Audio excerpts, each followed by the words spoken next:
ಧನ್ಯವಾದಗಳು ಯೇಸು ಪ್ರಭುವೇ. ಯೇಸುವಿಗೆ ಸ್ತೋತ್ರ.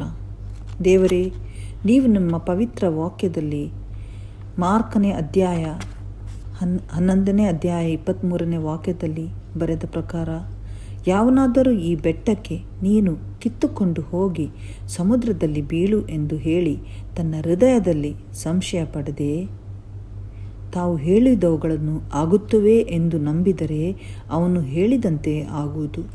ಹಾಗೆಯೇ ನಾವು ಯೇಸುವಿನ ಹೆಸರಿನಲ್ಲಿ ಕೊರೋನಾ ವೈರಸ್ಸನ್ನು ಶಪಿಸುತ್ತೇವೆ.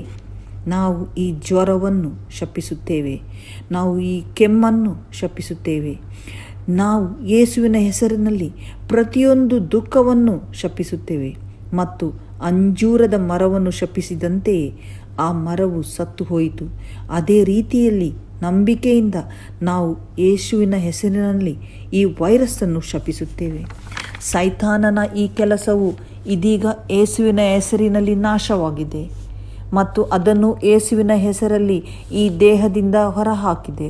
ಹೋಗಿ ಸಮುದ್ರಕ್ಕೆ ಬಿದ್ದು ದೇವರು ರಚಿಸಿದ ನಿನ್ನ ಸ್ಥಾನಕ್ಕೆ ಹೋಗು ಮತ್ತು ನೀನು ಎಂದಿಗೂ ಹಿಂದಿರುಗುವುದಿಲ್ಲ. ನನ್ನ ಹೃದಯದಲ್ಲಿ ನನಗೆ ಅನುಮಾನವಿಲ್ಲ, ಆದರೆ ನಾನು ಹೇಳಿದ್ದು ಖಂಡಿತವಾಗಿಯೂ ಜಾರಿಗೆ ಬರಲಿದೆ ಎಂದು ನಾನು ನಂಬುತ್ತೇನೆ. ನನ್ನ ರೋಗ ಮುಗಿದಿದೆ ಮತ್ತು ನಾನು ಸಂಪೂರ್ಣ ಗುಣವಾಗಿದ್ದೇನೆ. ಆದ್ದರಿಂದ ಇದು ನನ್ನ ನಂಬಿಕೆಯ ಘೋಷಣೆ. ಯೇಸುವಿನ ಹೆಸರಿನಲ್ಲಿ ಈ ವೈರಸ್, ಈ ತೊಂದರೆ, ಈ ಕಾಯಿಲೆ ಮೂಲದಿಂದ ಮತ್ತು ನನ್ನ ಇಡೀ ದೇಹದಿಂದ ಸತ್ತಿದೆ ಮತ್ತು ನನ್ನ ಎಲ್ಲ ಅಂಗಗಳು ಈಗ ಸರಿಯಾಗಿ ದೇವರು ರಚಿಸಿದ ಹಾಗೆ ಕಾರ್ಯನಿರ್ವಹಿಸುತ್ತಿವೆ.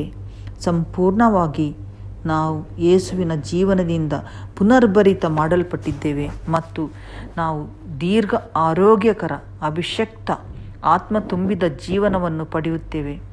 ಸಾವು ನಿನಗೆ ನನ್ನ ದೇಹದ ಮೇಲೆ ಅಧಿಕಾರವಿಲ್ಲ. ನಾನು ನಿನ್ನನ್ನು ಖಂಡಿಸುತ್ತೇನೆ. ನಾನು ನಿನ್ನನ್ನು ಯೇಸುವಿನ ಹೆಸರಿನಲ್ಲಿ ಶಪಿಸುತ್ತೇನೆ ಮತ್ತು ನಾನು ಯೇಸುವಿನ ಹೆಸರಿನಲ್ಲಿ ಸಂಪೂರ್ಣ ಚೇತರಿಕೆ ಪಡೆಯುತ್ತೇನೆ. ಆಮೇನ್, ಆಮೇನ್, ಆಮೇನ್.